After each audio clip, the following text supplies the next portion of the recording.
How about making a nice stuffed sandwich without bread? Yes, you heard me correct. Today I'll be sharing the recipe of this delicious hack to make a nice stuffed veggie sandwich without using bread. I'll be making this crust by using some other ingredients, but believe me, the taste is just awesome. You can even use a toaster or a sandwich maker to make this recipe. It turns out great and can be altered in many ways.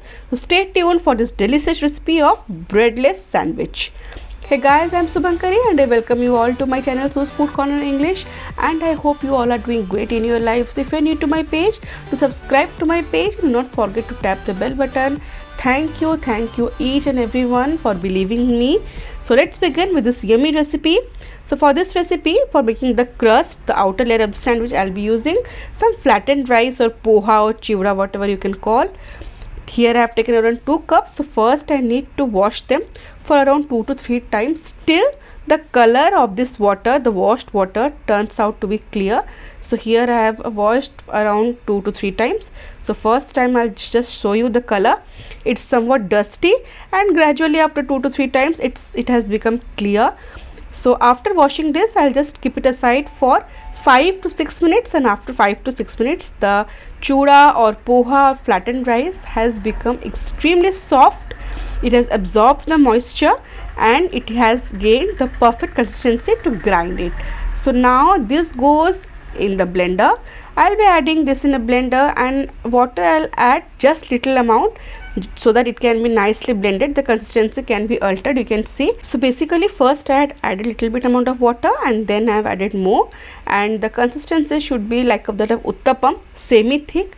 So after gaining this consistency, I need to add to this mixture some amount of semolina, and semolina will need some more water.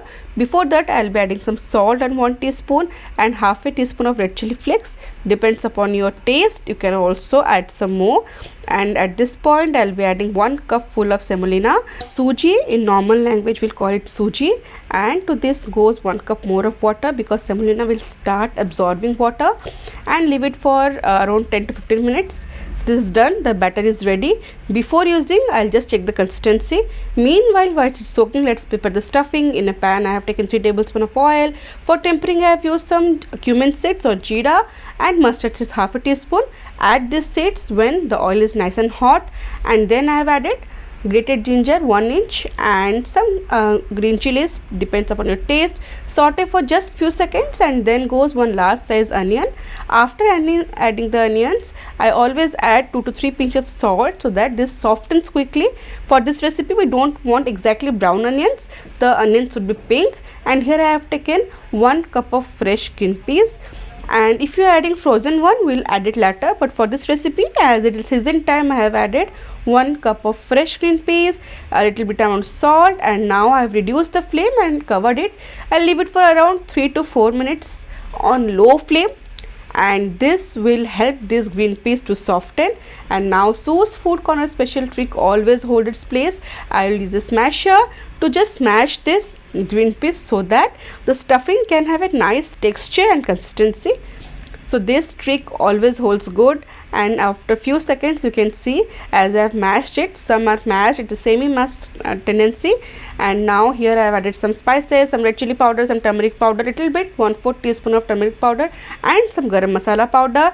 And at this stage I will be adding 4 boiled potatoes. These are peeled and mashed, approximately 300 grams, and some tomatoes around 1 medium size, and some capsicum. You can also throw in some carrots or some beetroot, again depends upon your taste, and some salt. Lastly I'll adjust, and adding every vegetables according to your choice. I'll give it a mix.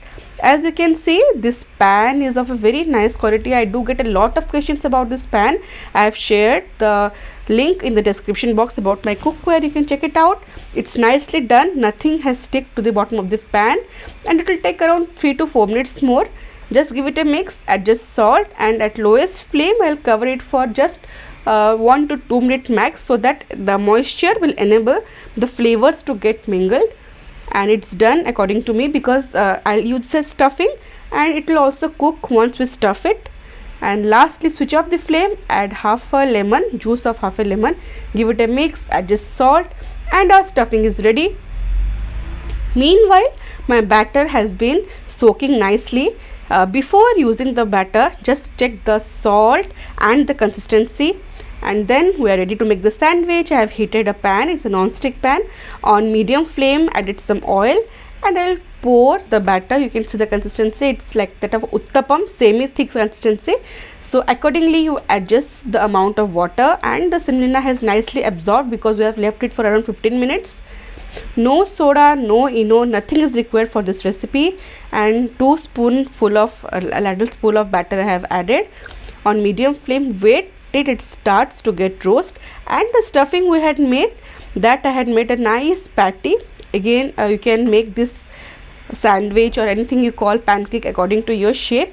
I have made this circular one, but for serving I have made a nice shape of a bread, rectangular one. So again it depends upon your taste, and I'll pour little bit more on top of it so that it can be nicely sealed exactly like we make sandwiches. And the semolina we had added, that will help this to make the nice crust. And I've added some oil. On medium flame I'll cover for around 1 to 2 minutes on one side, or till your crust has nicely been formed. You can see the sides has been roasted, and very carefully I'll just flip it. After flipping, just increase the flame from medium little bit high so that again it can gain a crust. You can adjust according to the size of your sandwich. You can see it's been nicely done. And believe me, you can also use the same batter with the same stuffing in a sandwich maker or a toaster. It comes out really well and really crisp. And now it's time to cut it, and you can see how beautiful the stuffing has been nicely absorbed by the crust. It's done, and it's time to serve this beautiful no bread sandwiches. And this is what I was talking about. In this shape, I had cut the shape of to a rectangle shape. Again it depends upon your taste. And this one that I had made earlier, I served with some delicious green chutney. And let me show you the stuffing. You can see it's totally stuffed. You will love the consistency and taste, especially when we have added a little bit of lemon. Do try it out, your kids will love them, and you can make them in variety of ways. As I have said, you can try it on this way, on a pan or griddle, or you can also use a sandwich maker. You can also use a uppe pan, anything you want, but do try out this recipe. You will love this recipe. And now it's time for the comment of the day. Today's comment is from Millie. She writes, I tried methi paneer and it tasted awesome. Thank you for this wonderful recipes. Thank you so much, Millie. She has actually commented on the recipe of my veg thali, and methi paneer or fenugreek flavored paneer was one of the recipe. Thank you so much. I'm so glad you loved my recipe. Stay tuned and stay connected. And this delicious recipe of breadless sandwich, do give it a try. You will love the flavors. It can be altered in variety of ways. And if you have loved the recipe, do give it a thumbs up, share with your family and friends, and do not forget to subscribe to my page. You can also follow Su's Food Corner on Instagram and Facebook. So see you in next video. Till then, stay safe, love life, and happy fooding.